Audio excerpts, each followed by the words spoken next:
Olá, povo lindo, que Deus abençoe a vida de todos nós, amém? Hoje eu vou deixar uma mensagem de reflexão para todos. Se alguém entre vós cuida ser religioso, mas não refreia a sua língua, engana a si mesmo. Sua religião não tem valor algum, está escrito em Tiago, capítulo 1, versículo 26. Hoje eu quero abordar um tema muito sério que infelizmente faz parte de todos os níveis da sociedade e até mesmo dentro das igrejas. Vamos falar da fofoca, da calúnia e da difamação, ou seja, do controle da língua. Veja como Salomão descreveu o poder que tem esse importante órgão do nosso corpo, em Provérbios capítulo 18, versículo 21. A morte e a vida estão no poder da língua e aquele que a ama comerá do seu fruto. Uma palavra dita é como uma flecha lançada, ela atingirá algo ou alguém. Vou exemplificar melhor com a história de um casal de pastores. Certo dia, uma senhora ia passando pela rua, quando viu, através da janela, uma cena terrível. O seu pastor estava correndo atrás da esposa com uma vassoura e escutava o seu grito e via correndo para tentar escapar. Indignada, contou isso a várias pessoas e em pouco tempo toda a cidade sabia do acontecido. A liderança da igreja, diante do fato, reuniu-se e tomou a decisão de desligar o pastor do ministério. Ele aceitou a decisão sem argumentar, apenas pediu para fazer um culto de despedida no domingo próximo. No dia marcado, depois da mensagem, o pastor convidou sua esposa que fosse até a plataforma e explicasse ao público por que ele estava sendo desligado. Ela então explicou: meu marido está sendo desligado da igreja por ter me espancado. Mas o que realmente aconteceu foi que um dia, quando eu estava fazendo a faxina da casa, apareceu um ratinho que começou a correr pelos cômodos. Eu, como tenho medo de rato, comecei a gritar e correr.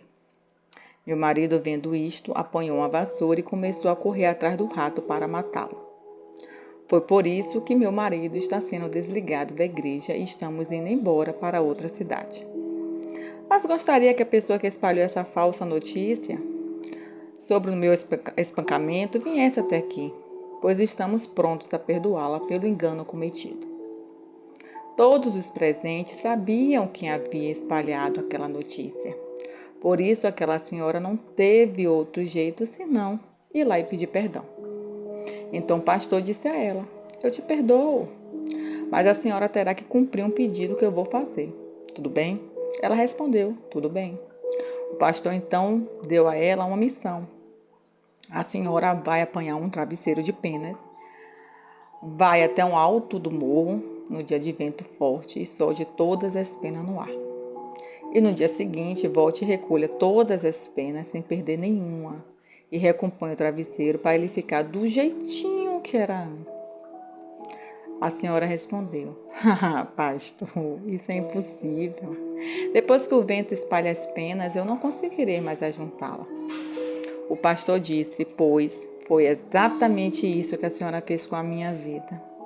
Depois que a senhora espalhou aquela falsa notícia, eu nunca mais terei o mesmo conceito com as pessoas dessa cidade e por isso estou indo embora para sempre. Pessoal, o que falamos poderá mudar o rumo da vida de uma pessoa ou de toda a família. E nós podemos fazer uma escolha. O que vamos falar irá fazer com que essa pessoa mude para melhor ou fará passar por mais dificuldades ainda e se afastar da sua missão. E digo mais, o que estamos falando foi devidamente comprovado e realmente precisamos contar para as pessoas? Não seja um espalhador de palavras ao vento. Peça a Deus que Ele dê autocontrole sobre esse órgão tão pequeno, mas tão poderoso chamado língua. Tome cuidado com o que você fala, as coisas que saem da nossa boca e as nossas atitudes têm mais poder sobre o nosso futuro do que imaginamos. Fale apenas quando souber que não irá se arrepender. Fale apenas quando tiver coragem e vontade de aceitar as consequências. Nós podemos enganar nós mesmos e as pessoas, mas Deus não. Deus, Ele conhece o nosso interior e antes mesmo de falar ou fazer, Ele já sabe. Que tenhamos discernimento, sabedoria e sensibilidade à voz de Deus. e não confundir a voz de Deus com a voz do diabo. Que sejamos proclamador de vida e não da morte. Até mais.